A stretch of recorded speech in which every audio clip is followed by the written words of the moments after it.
You're watching TVC News at 10. The Independent National Electoral Commission, INEC, says it has completed 11 out of its 13 electoral responsibilities for Anambra off-cycle governorship election. Chairman of the commission, Professor Joash Amukpito, made this public at an expanded stakeholders meeting in Awka ahead of the governorship poll. According to the commission, the meeting is designed to set an agenda for a smooth conduct of the November 8 Anambra State governorship poll. The issues of security, vote buying, voter apathy are some of the problems in Nigeria's electoral system, and he says the platform is set out to address it. He highlights the commission as having the capacity to detect fake results and other electoral malpractices. INEC is leaving no stone unturned in preparing for a credible election, and we urge all political actors to support this objective by restraining their supporters from violence, destructive conduct, leading by personal example. Let's all say no to vote buying and all form of election rigging.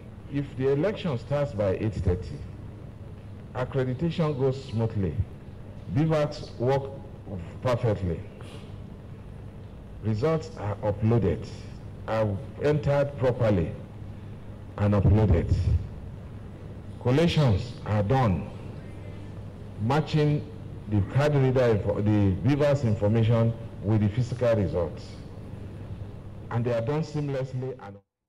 Let's bring in National Chairman of APGA, Sly Ezeokenwa, who joins us on the news at 10. INEC continues to assure the public that it's ready for this election. Does what you see on the ground tally with the umpire's optimism ahead of 8th of November?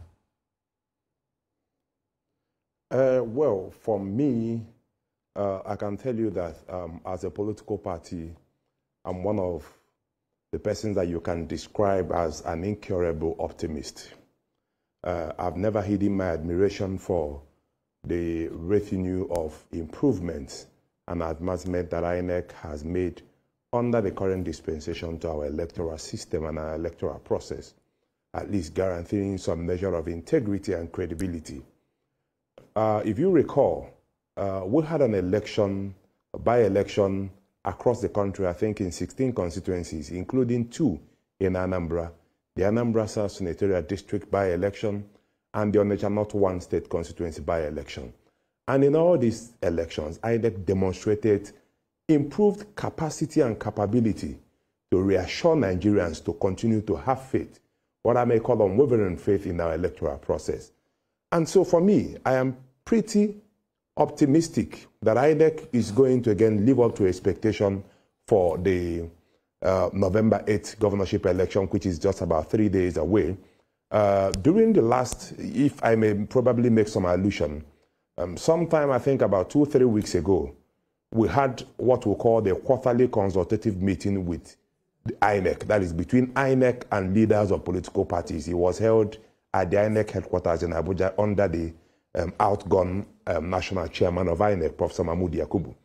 And at that meeting, INEC listed the improvements and the preparations that they have made to ensure a hitch-free election, including, of course, configuring over, I think they said over 6,000 plus something BVAS machine, and assuring that the BVAS machine will be used for accreditation.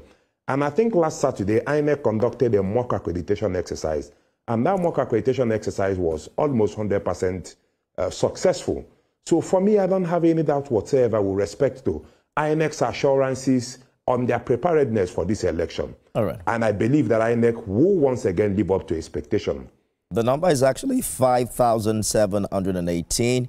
And INEC is also saying that... let me explain. Let me explain why I say 6,000 plus. Just a minute, sir. Let me explain why I say 6,000 plus. I quickly want us to move on from that conversation because the INEC rec was on our platform. I needed to correct an impression you made. There are 5,718 polling units.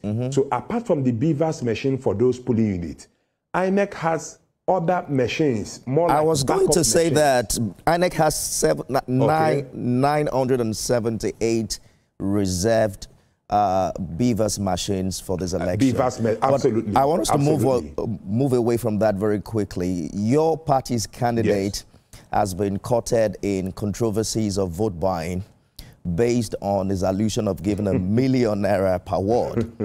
At the stakeholders meeting today, you heard the APC candidate also raising concerns about security, the use of state security personnel during the election. How is APGA addressing these issues ahead of the election?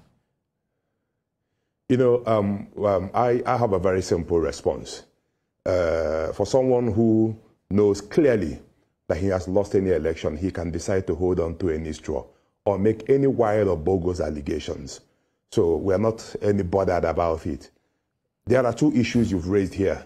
The issue of the controversy, or what I may call the seeming controversy concerning a very innocuous incentive that the governor decided to deploy to party members who are actually expending resources in campaigning vigorously, across the state for this election. Let me tell you one issue that we've already suffered in Anambra State over the past probably few years or even previous elections. One of the issues or critical issues that have come to affect elections in Anambra is the issue of voter apathy. If you check previous elections, you will see that Anambra State has not recorded more than 15% voter turnout. And the governor, as a means of encouraging party members, of course, you cannot deny that a political party does not have the capacity to provide resources for its members to go on mobilization. If you even look at the Electoral Act, I think it's Section 80 or 88, you will see where the Electoral Act caps election expenses for candidates. That entails, or that shows you, that governorship candidates are expected, or governorship campaign requires some resources, some huge resources to be diligently prosecuted. And what the governor has done has been to provide incentive for increased participation rate in terms of the election, trying to encourage party members to go all out there and ensure that voters turn out in numbers to vote. And this percentage does not in any way have anything whatsoever to do with vote buying. If you look at the provisions of the Electoral Act, you will see clearly the definition of vote buying provided under the Electoral Act.